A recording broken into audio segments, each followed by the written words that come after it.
Bonjour et bienvenue dans Parole d'expert, consacré aujourd'hui à la cybersécurité et à l'intelligence économique.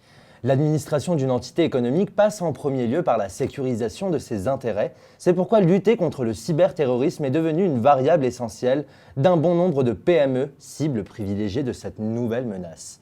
Les TPE et PME sont de plus en plus ciblées par des logiciels d'extorsion qui obligent les victimes à payer une rançon afin de récupérer leurs données. À titre d'exemple, en avril 2015, 3 mois après les attentats tragiques de Charlie Hebdo, la chaîne de télévision TV5 Monde est piratée. Il aura fallu 24 heures pour le rétablissement des émissions et plusieurs semaines pour ramener le système informatique à la normale. Quant à l'intelligence économique, c'est avant tout un état d'esprit et suppose d'apprendre à travailler en réseau.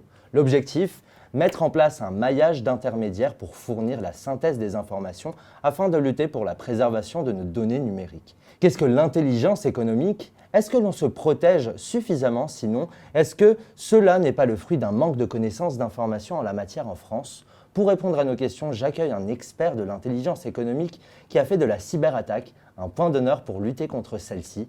Nicolas Hernandez, bonjour. Bonjour. Alors vous êtes le fondateur d'Aleph Networks, un cabinet qui propose des solutions. Vous êtes en quelque sorte une alarme de surveillance dans des zones que l'on ne surveille pas habituellement. Alors est-ce que le résumé est bon? Oui, effectivement, nous adressons des zones peu connues ou mal connues. Nous surveillons deux zones principales. Une zone la plus connue qui concerne les sites web décentralisés, le clear web principalement, où on va retrouver des sites qui sont indexés par les moteurs de recherche standards comme Google, Bing et autres. Et puis dans cette zone du web standard, il y a aussi une zone qu'on va appeler le deep web, qui est très très grosse et qui n'est pas indexée par les moteurs de recherche pour des raisons techniques et on va dire morales. C'est-à-dire qu'il y a une demande explicite de ces sites à ne pas être indexés par les moteurs de recherche. Et nous ne travaillons pas particulièrement sur cette zone, nous travaillons sur une autre zone, plus particulièrement celle des réseaux peer-to-peer, qu'on va appeler dark web. C'est bien celle-là qu'on va appeler dark web. Alors c'est un espace très réduit, mais avec des typologies d'activités très particulières.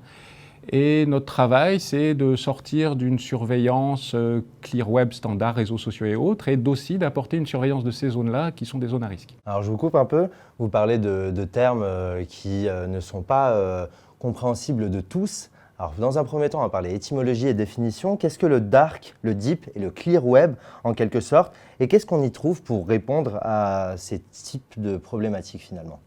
Alors on va mettre dans le clear web ce que surveillent les gens habituellement dans l'héritage de l'intelligence économique il y a une dizaine d'années ou une quinzaine d'années. Donc ça va être les réseaux sociaux, le web standard, Twitter. Donc ça c'est le clear web. Ça c'est le clear web. Après il y a la partie deep web qu'on ne peut pas surveiller dans son ensemble parce qu'elle est beaucoup trop grosse. D'accord.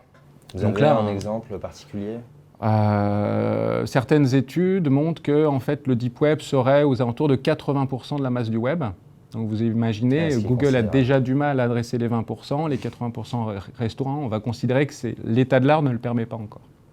Donc on sélectionne quelques sites dans cette zone-là qui sont très particuliers, des sites de hackers, des sites de vente de drogue, des sites de vente d'armes. Donc on va les sélectionner avec des méthodes d'intelligence artificielle, mais surtout on va se concentrer sur des zones plus basses, et c'est là où on va travailler sur la partie dark web, qui ne concerne exclusivement que les technologies peer-to-peer. Donc on entend parler beaucoup de Tor. En fait, c'est effectivement une grosse partie du dark web, c'est Tor. Il y a d'autres réseaux comme I2P, Freenet ou d'autres plus exotiques. Alors un utilisateur lambda peut avoir accès à ces données-là? Oui, tout à fait. C'est là où on va pouvoir parler de typologie de contenu, c'est-à-dire l'objectif de ces réseaux, c'était historiquement de garder l'anonymat des acteurs pour permettre de l'activisme au sein des pays qui sont sous pression. Alors, l'intelligence économique s'inscrit comme une nécessité pour parfaitement appréhender l'ensemble des nouvelles dynamiques compétitives. Alors, que fait Aleph Networks et comment Aleph Networks entre en action? C'est relativement simple. Nous avons développé une technologie qui permet d'indexer des données de manière massive et d'autres technologies à destination de milieux militaires ou de milieux juridiques qui vont permettre de comprendre les communautés, les interactions entre les différents acteurs de cette zone-là. Et l'objectif qu'on est en train de construire, c'est de fournir un produit au mois de juin qui sera en version bêta, qui va permettre d'utiliser cette technologie pour adresser le clear web. c'est-à-dire arriver à cartographier rapidement, à comprendre l'environnement informationnel de sa société, pour la protéger et la comprendre, mais aussi celle de ses concurrents et de ses fournisseurs pour arriver à cartographier les liens d'influence qu'il existe et les échanges de données qui existent entre ces différents acteurs. En prenant en compte, bien évidemment, l'aspect géopolitique. Exactement. On D'accord. va utiliser des technologies qui ont été développées pour le monde militaire, pour le civil. Et vous en faites quoi, du coup, de l'aspect sûreté? Le premier effet de se poser la question sur les données qui tournent autour de son environnement informationnel, c'est la détection de ses propres données qui traînent à l'extérieur de son système d'information.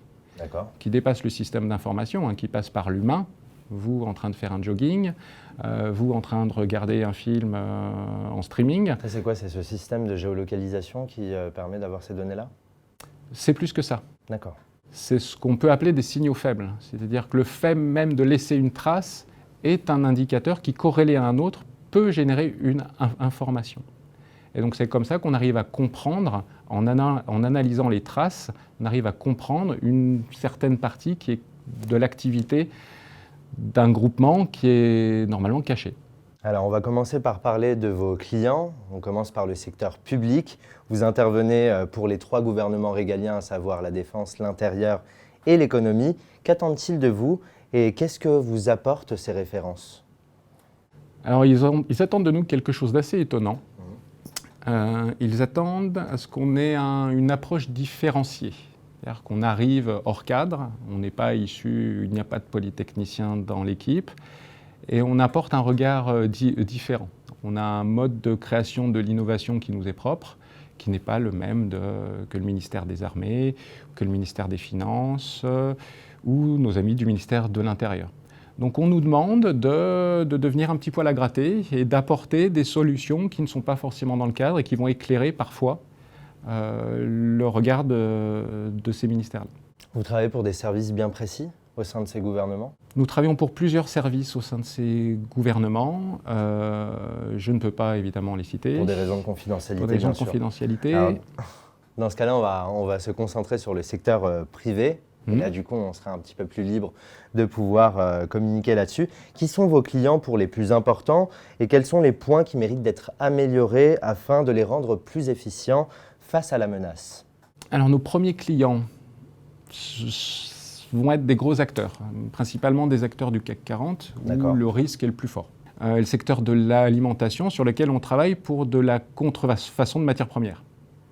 Donc là, on va rechercher effectivement des fournisseurs qui vont acheter de la matière première, de l'huile frelatée, de la viande chevaline, ce type d'activité. Donc ça va de la contrefaçon ça part de la contrefaçon, le trafic illégal, l'activisme violent. On a un panel très large, on ne présume pas du contenu, il y a ce qu'on veut bien y trouver. D'accord, très bien. Bien, merci Nicolas Hernandez d'avoir répondu à mes questions. Je vous en prie. C'est la fin de l'émission, merci de nous avoir suivis. Quant à moi, je vous retrouve très prochainement pour un nouveau numéro de Paroles d'Experts. À bientôt.